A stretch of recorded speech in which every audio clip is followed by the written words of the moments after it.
Luther's like, I'll get you out. Okay? I'll spring you. I think this is about 1523. I'll spring you. 1523, 1524.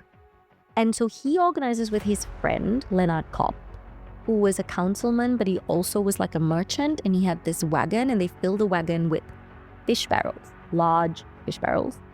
And he goes Easter, like it's the night of Easter Sunday, he goes to the convent, and the girls escape the convent, cram themselves into these fish barrels, and it's a 3-day journey from where they are to Wittenberg. Halfway through, when they get to the town of Torgau, 3 of them are like, we're done. So they get out at Torgau, and 9 of them arrived stinking of fish. And at that time, the nuns had shorn heads, so they would have been filthy, really short, shorn hair, and haven't eaten or drunk for days. And they come in, and George Spalatin, Luther's friend, writes to them and says they looked really, really wretched, right? So, yeah, they would have smelled. And Luther takes financial responsibility for them.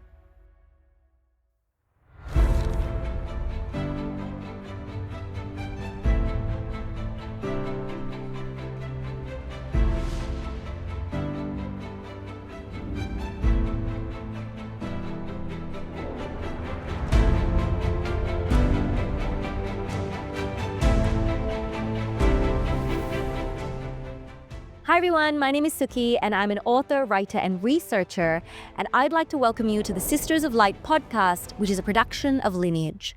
This podcast explores the lives of significant women in Christian history and looks at their relevance to us in our lives today. This episode is on Katharina von Bora, a nun who was smuggled out of her convent in fish barrels and went on to marry Martin Luther, the renegade monk upending Christendom. Joining me for this episode are 3 incredible women, Charlene Coutet, Aiko Ramdin, and Chingy Bloom. As we delve into Katharina's story, we pray that you will be blessed.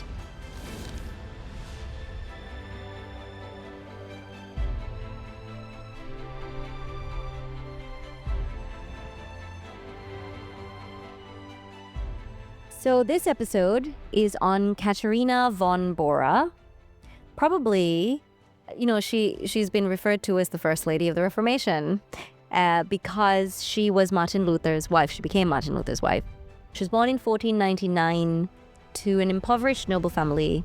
And when she was 5, by the time she turned 5, her mother had died, her father had remarried, and she was gifted to the convent. She had brothers.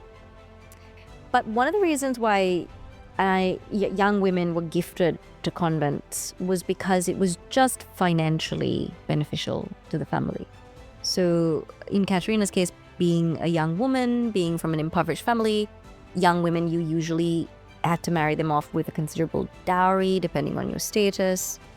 And so it was just easier to give them to a convent because you did have to pay to give them to a convent. You couldn't just, leave them on the doorstep. But what you paid to gift your child to a convent was considerably less than a dowry.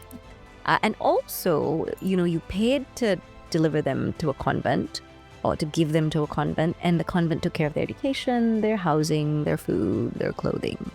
And you didn't have to from that point forward. So you were really, parents felt that it was just financially the most viable option for them. So Katharina was gifted to the monastery at the age of 5. She grew up in the Marienthon convent in Nimschen in Ducal Saxony, which is very strongly Catholic at that time.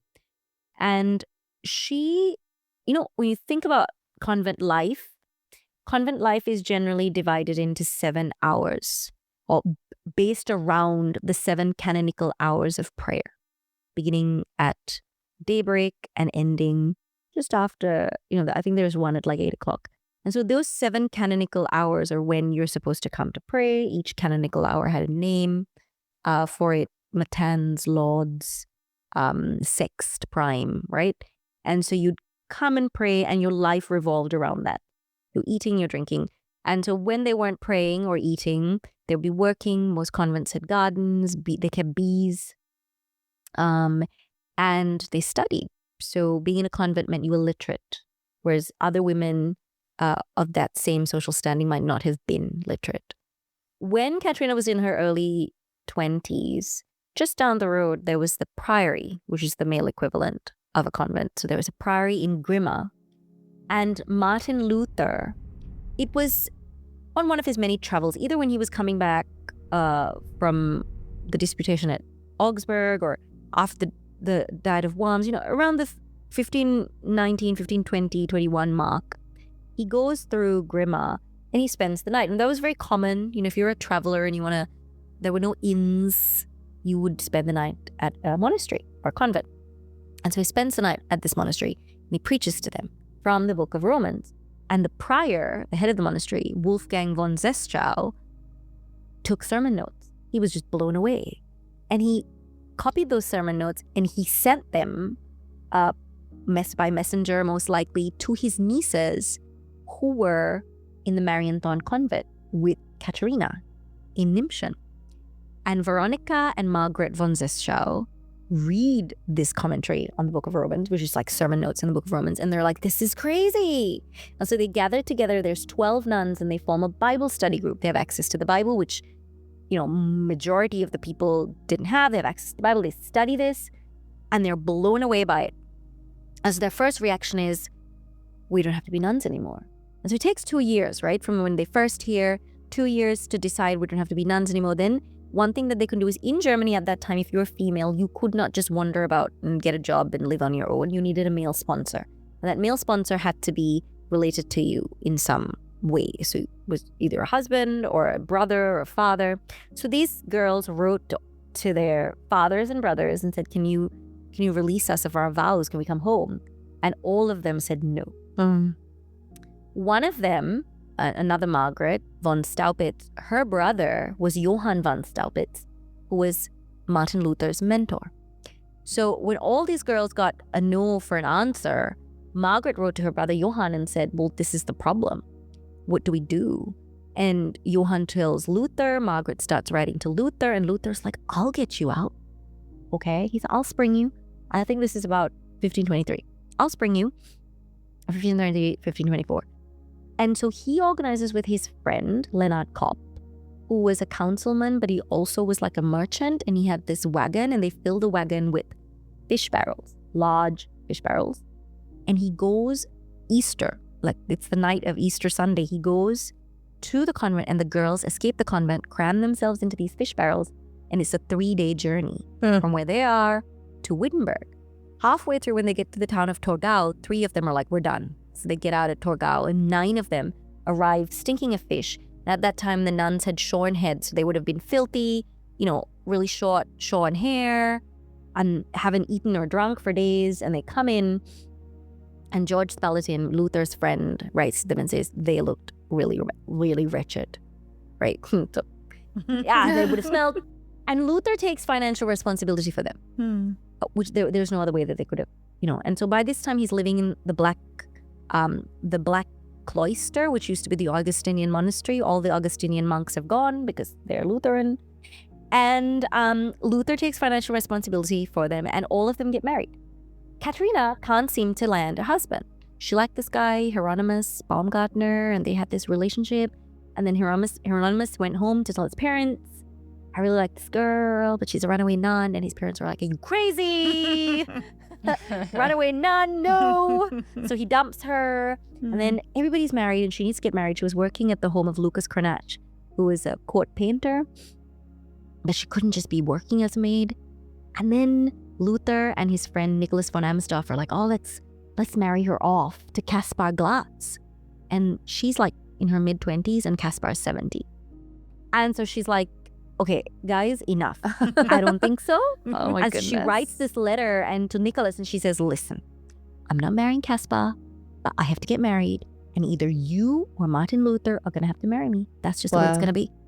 And Nicholas is like, well, I'm not marrying you.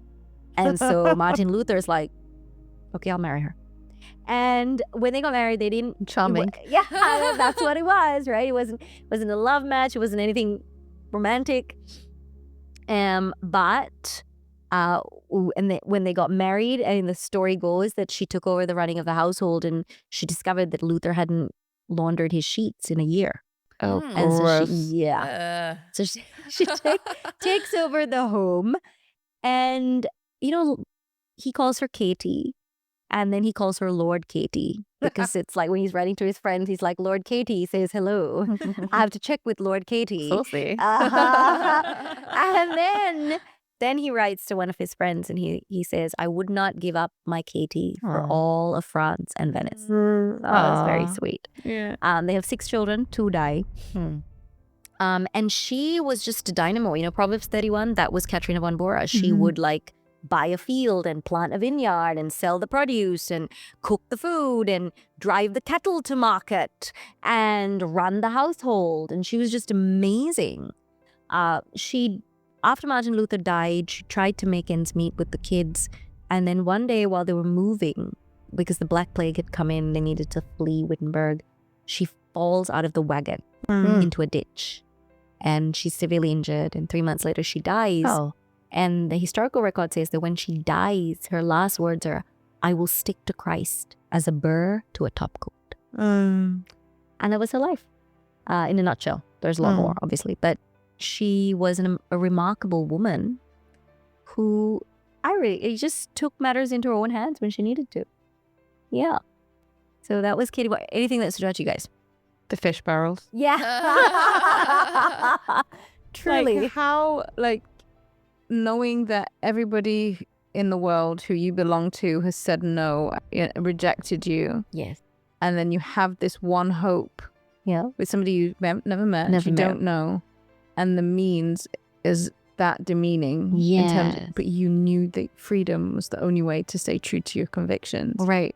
And to stay in such smelly squalor. I know. 3 days. For 3 days. But that's sometimes the price of freedom. That you desire it that much that you're willing to sit in the mess if necessary for the truth. I mean, if you look at what refugees are willing to do to find freedom. To leave, find freedom. It makes me think we have ready access to the gospel. We have, our Bibles sitting sometimes growing dust on our nightstands, and we have so much freedom living in countries where we have access to food, running water, roof over our heads, and can get so complacent with just how beautiful freedom is. Yes. And the ability to worship without somebody coming down on us or having to do it in secret. Having that fear aspect. But these women, they were fearless. They went out not knowing how they were going to be supported. Obviously, the ones that got married off soon, none of them had a love match, it sounded but they knew what was practically necessary in order to have the freedom they desired to serve God. And they did that. And Katharina was like, well, very practically speaking, it's either you or you, whichever one, then great. But then she took over the running of the home, and she did what she needed to do. She handled business, which I think is just awesome. Yeah, she literally rolled up her sleeves and dug right in.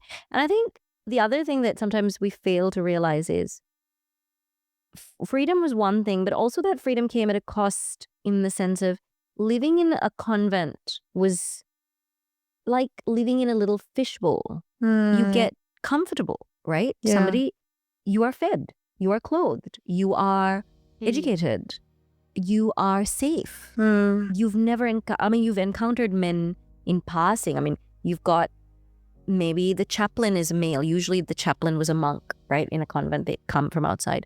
Maybe you see the water boy or whatever, but you are not living in a world where men are a permanent fixture, right?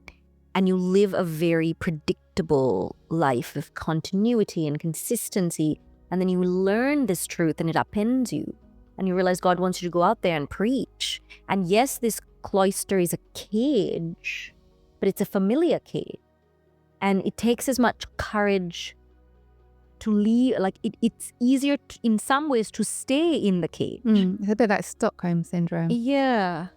And so for them to leave would have been a tremendous decision, especially in Ducal Saxony. Ducal Saxony was very Romanist. They left at a time where it wasn't common. Later on, it was common for women to leave convents, for convents to shut down, for whole cities to turn Protestant. This is early days. This is the 1520s. Even Geneva became Protestant in 1536, 1520s. So this was just not done. No other nuns had escaped Ducal Saxony. actually this escape sparked others. And so they were the first to do this. And they only did it because Luther kind of egged them on. So I think they were really brave, trailblazers. Yeah, pioneer women. Right, not afraid to do something first, to put themselves out there. Mm-hmm.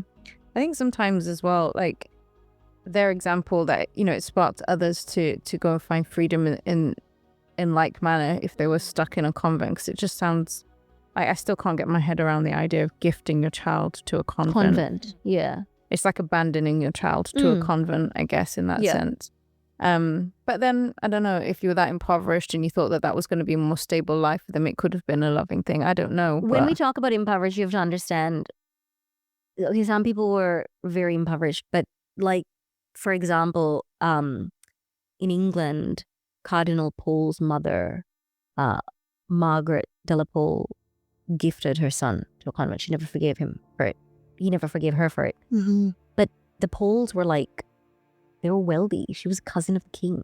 So when they talk about impoverished, it means I cannot live as I am accustomed to. Right. I cannot give a large dowry. Mm-hmm. I cannot have 100 horses in my stable, but I can have 20. It's that kind of impoverishment when we're talking about nobility. So Katrina's father was not begging for bread. Right. But he wasn't living in a castle. He was living in a manor. You know what I mean? So you have to understand that, yes, there were some very poor people that gave their children to convents. And then there were impoverished nobles who were not as wealthy as they would have liked to have been. I think Katrina's family was that category. Uh-huh. So then it is a form of abandonment because it's easier to do. Yeah. Yeah, which I think is just such a shame. And the fact that, I think it would make it very attractive when you read a sermon on Romans and righteousness by faith, realizing who God is and that somebody out there actually loves you, has prioritized you, has sacrificed themselves for you rather than your life being sacrificed to make your family's life comfortable. I think that's what's beautiful about the gospel. Yes. That it does fill all the gaps where life happens. Things don't always go the way we want it to be. But in the gospel, all of those hurt places can find healing. That's true. And I think when we understand the sacrifice Jesus made for us, and we actually, for example, read the gospels, especially the crucifixion, well, when I read it, I definitely felt, wow, God did this for me. Like, I need to do this for someone else. Right. Like, God calls us to be self-sacrificial, and like agape love is like the love of all loves, where you want to give yourself for other than, and you don't get anything back. Yeah. Mm-hmm. So perhaps we could talk about sacrificial love. Yeah.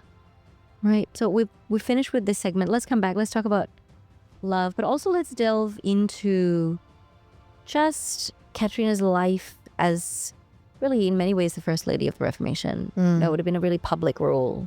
So yeah, we'll be back for the next segment.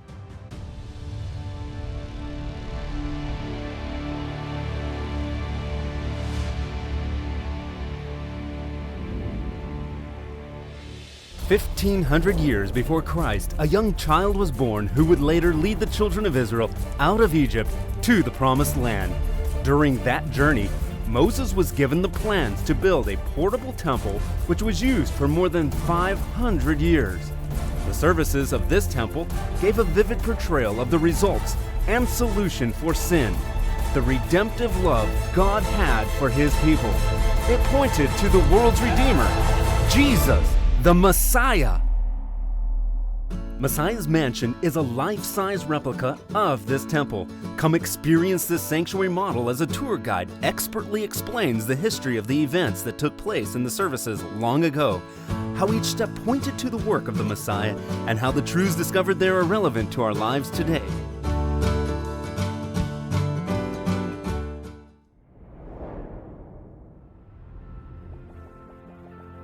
Lineage Journey not only produces video content, but instructive and illuminating resources to teach young and old about Christian history. Lineage has produced an educational coloring book for people of all ages.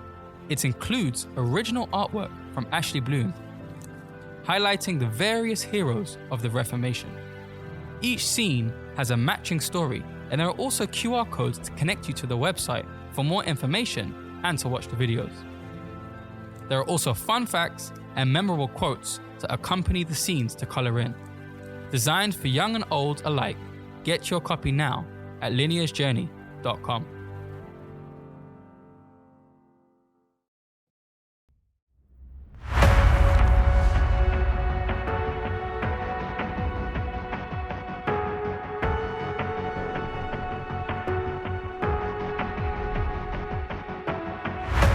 Welcome back to our second segment of Katharina von Bora's episode. And we ended looking at how she was gifted to the convent and how, Sha and Chingy were sharing how, that kind of abandonment would have really affected her. But then when she read the gospel and saw the self-sacrificing love of Jesus, that would have drawn her even more. And I really like what Chingy ended us with, just that idea of because Christ has loved us, so we must love others. And that was really beautiful. And I think during the break, Aiko, you were mentioning that you wanted to jump into another aspect. So let's go there. Hearing her story, you just can't help but think of Proverbs 31. Right. Yeah. Because she was just seems like the epitome. Yeah, she was. Proverbs 31. I think in many ways she was. Yeah, the epitome. Even, you didn't mention it, but in the summertime, she would wake up at 4. Yeah. And the winter at 5. Yeah. So she woke up before dawn. Before dawn. Yeah. She woke up before dawn. Which is always one of the characteristics. But Proverbs 31, verse 10 says, "Who can find a virtuous woman? For her price is far above rubies." And I think often that virtuous woman is not what it actually means. The Hebrew is actually, a better translation is like a woman of valor or I like a that. daring woman. Right. It's not the valor, not the virtuous that kind of in the modern day we think of maybe trad wives and like well-behaved, right, good women, right, are who know such their and such. place. Yeah, it's a really different picture, right, in the original. But actually, I didn't know it. But King James actually commissioned that to be translated that way. Well, we're not surprised. Anyway, yes. But we see she's not just well-behaved. She's very capable, very daring. She takes risks, calculated risks. She's very intelligent. And just amazing. Yeah. Not what I am at the moment. I feel like that kind of links back to Chingy. Yeah. Because she wasn't doing all these things to be valued. No. Or to, because she was earning something. No. But because she knew her worth and she knew she was loved. Yep. And yeah. And I think she was also just naturally gifted in these areas. You know, one time we had gone for, like our church organized like a couples retreat, and the speaker, we were doing just different exercises. It was great. It was really good. And one of the workshops that we did, one of the things that the counselor said to us that really struck with me, she said, sometimes in a marriage, it's not so much about the conventional rules, you know, because you think, okay, husband should do X, Y. Okay, so husband should take out the trash, your wife should, you know. Okay, 100%. 100%. Right. So you've got these traditional rules. That's true. Oh my God, husband does the trash definitely. as well. Mine too. Like that, I agree. But I do ours. so she's like, sometimes. sometimes we look at the traditional rules and we forget that it's not so much about traditional rules, except when it comes to trash. It's not so much about traditional rules, but it's about playing off each other's strength. Yeah. And I think with Katharina, she was, you know, there was one time when she would sit down. Like one time she sat down at Luther's table talk, you know, Luther's famous table talk that he had. She was one of the few women who sat down. Another woman was Elizabeth Cruciger. But, you know, Katharina would sit there, and one time they were debating in Latin until Luther just threw up his hands and he was like, I've had enough. You run my household, you run my life, and now you've come here to run this table, and I'm fine, whatever. Right? He just had enough. And I think she was just really gifted. And I think she knew how to play to her strengths. And I think that is what a Proverbs 31 woman is at heart. A woman who knows her worth, but also knows her strengths and knows how to play to those strengths. We are not all going to be strong in every area, but I think that was what I admired about Katrina. She knew her strengths and she wasn't afraid to play to those strengths. Yeah. But even though he obviously stood up and was like, okay, I've had enough. Yeah. The fact that he did say that I wouldn't give up my Katie for anybody. No. It wasn't just that she just ran the household and was just this baroness of a woman. No, she wasn't domineering. You know? No. But she was lovable too, and she obviously would respect him, and they seemed to. Yeah, she ended up as my Katie. Yeah. It's really, really, really sweet. Like, even though the marriage might not start off in conventional ways, they didn't marry for like love, and I think sometimes the whole butterflies in my stomach, sweaty palms kind of thing is so overrated sometimes. The steady decisions can also be just as valid, and you can find ways to endear yourself to each other. Because statistically, like those butterflies, that the newlywed butterflies last, I think at best 2.5 years. So all of that you've spent your whole life wishing for, seeing in Hollywood, and now I've got my white dress and or whatever color dress you want, and you've got your wedding day and la la la la la. Yeah. All of that you live and hope for at best lasts in all of its fluffy glory for like 2.5 years. Most people it's like, a year or so. Yeah. It's character. Right. It's character and how you work together and like what you're saying in terms of like traditional roles. There's times and seasons for everything. Like when I had the first 2 kids, I became so deeply overwhelmed. I mean, I was, suffering with depression too, but I became so deeply overwhelmed with doing the laundry. And I just don't know what it was. I can put it in the washing machine. I can take it out. Yeah. But that's it. Yeah. It's dry, but it stays there.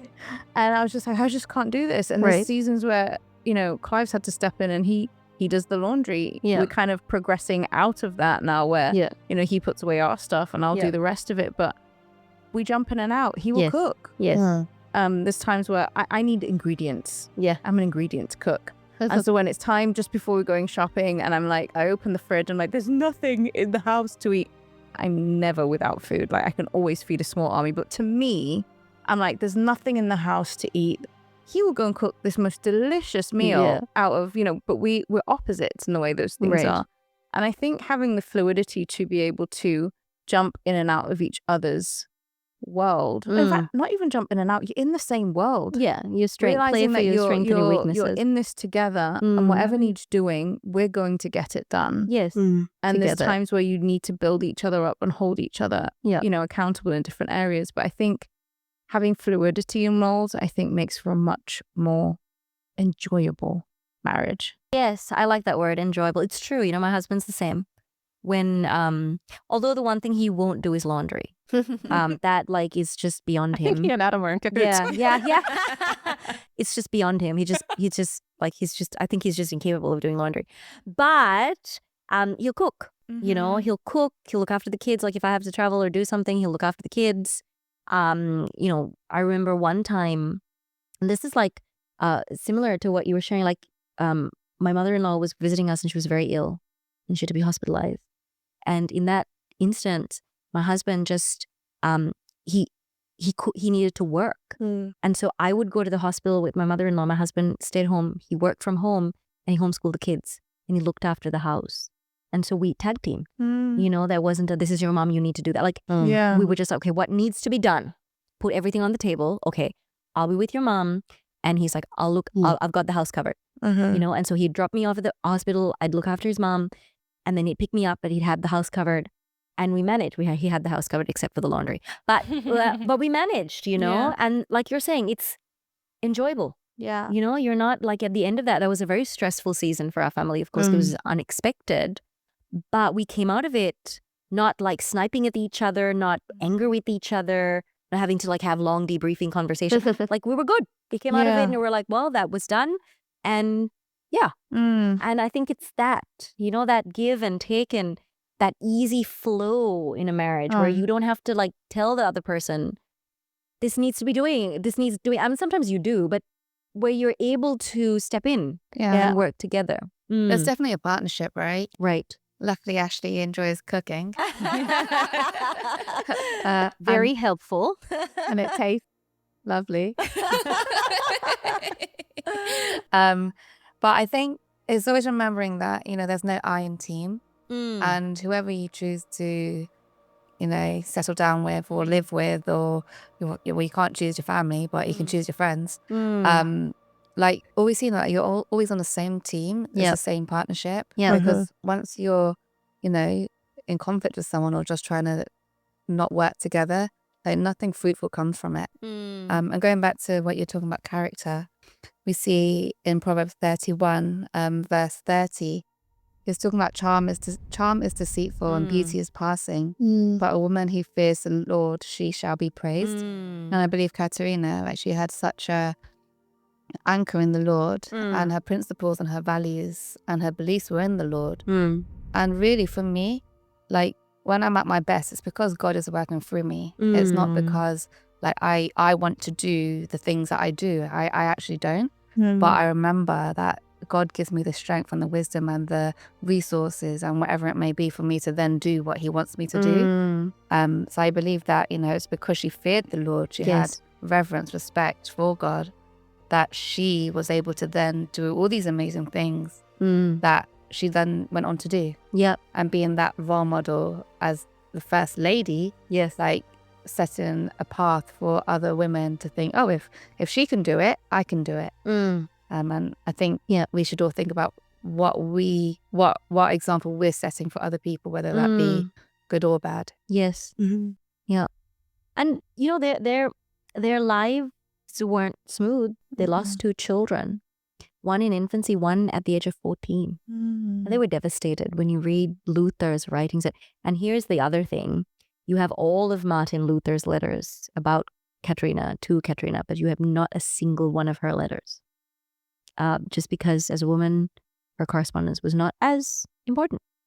But we know from Luther's writings, they were really devastated when their daughter died.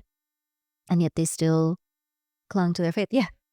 I don't know how I feel about it. I know. One of them, he wrote, like, he was so torn up, and he says, I'm left as weak as a woman. Yeah, that's right. He had a great way with words. But yeah, I think that, sometimes when you think about, like, okay, Martin Luther was like a public figure. You think about like a speaker or a spiritual figure. You forget that they're human and that there's like human aspects to them. They grieve, they hurt, and so when you think about somebody like Martin Luther being, as he said, as weak as a woman. His wife was not weak. Not weak at all, but just that sense of helplessness and that he was vulnerable enough to share that with a friend was really beautiful. So what else stands out to us about Katrina? I mean, there was the other thing sometimes that I think about her that I've read where there are some people that say, well, she was so practical minded like Martha. I don't think she sat down at Jesus' feet enough like Mary. Which, I don't know. How would you know that though, right? I know, but you couldn't because everything about her is secondhand. You don't have any of her.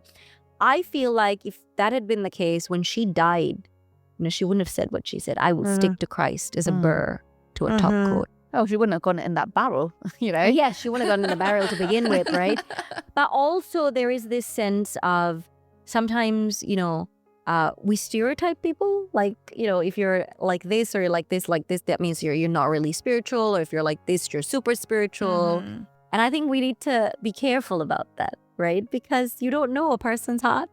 So it's really important not to stereotype. So I read that and I thought, oh, I don't know about that. I don't know if I agree with that. Yeah, I don't know how you'd be able to know something like that. Something like that 500 years after the fact. I think another thing that stands out to me is that, like, what would it have been like to have been Martin Luther's wife? He didn't have a very, cozy, safe existence, did he? No. So always being on the end of, and with children to juggle as well. Yeah. Like, what would it have been like to have been the first lady of the Reformation like that? You know, it's... And you have to think about Luther's personality. He was a little mentally unstable. So, I shouldn't say mentally unstable. He probably suffered from deep depression. He had a lot of mental health issues. And then if there had been a Twitter, Martin Luther would have been tweeting constantly. Like, he was like that. Just constantly, the equivalent of tweeting, writing. And not like happy, charming tweets, like offensive tweets. And she had to juggle all that, you know? That would not have been easy. And yet she juggled it in a way that he would not give up his gaiety, you know? So I think that's really a testament to her as just her personality. Because she was a tough woman. It wasn't like she had a soft, yielding personality either. Yeah. It's interesting that he didn't go seeking a wife. Yes. But God brought one to him. To the very end, he was like, I will not get married. Like, months before he got married, he wrote to George Spaltin, I have no interest in getting married. And then like 2 months later, he was like, by the way, I'm getting married. That's how it went down. All right, I want to end with Proverbs 31:30. Chingy read it before. Favor is deceitful and beauty is vain, but a woman that fears the Lord, she shall be praised. I think ultimately, what matters most is choosing to fear the Lord, to live lives in harmony with His word. Yeah. Let's pray. Shah, can you pray for us? Sure. Father in heaven, thank you so much for all of these. It's just amazing examples that we have throughout history of women standing up for truth, being courageous to step out and do things that was against the grain. And in the case of Katharina, she really did go against the grain in many, many ways, fleeing a convent and just being the woman that she became as Martin Luther's wife. It's very easy to overlook her because Martin Luther was such a strong and influential character. But behind him, there was this great woman who was steadily and faithfully discharging her duties in the home and also, you know, in talking and discoursing with other believers. I pray, Lord, that you'll give us courage to step out where we need to, that you'll also help us to faithfully discharge the duties that you've placed before us, and that you would bless our homes and our families. And if tragedy comes like they experienced as well with their losses, it's never going to be a simple and quiet life, I don't believe, when you choose a life of service to Christ. But there are great, great, great rewards. And as Katrina said, with her final breath, that she was just never going to give up Christ. She's going to cling as a bird or top coat. So I ask, Lord, that you would help us to cling to you too, and not give up anything that could, give up everything that could try and separate us from you. This is my prayer in Jesus' name. Amen. Amen. Amen. Thanks for joining us for this episode of the Sisters of Light podcast. We hope that you've been blessed.